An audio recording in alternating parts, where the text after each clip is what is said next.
Hey, it's me, Christina, and I just wanted to show you a really quick thing on how I take the shell off an egg, and it's really simple and it makes it really easy.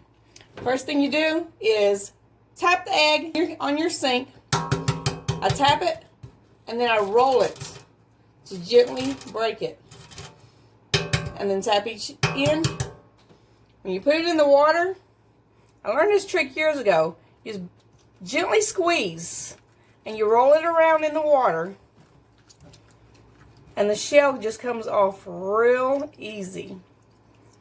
Look how easy that just came off.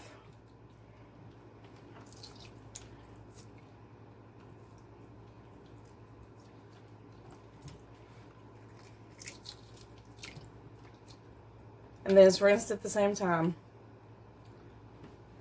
So I thought that would be really cool to show you guys. I'm going to do one more, just in case you guys think that that was too easy.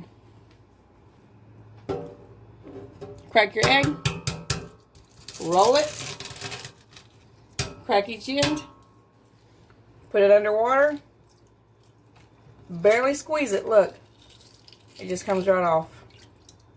That easy. That easy, guys. Crack, roll, barely squeeze. And I just wanted to keep doing it to show you this really works. So I hope this gave you guys another way to take the shell off an egg and made it easier for you. Thanks for watching.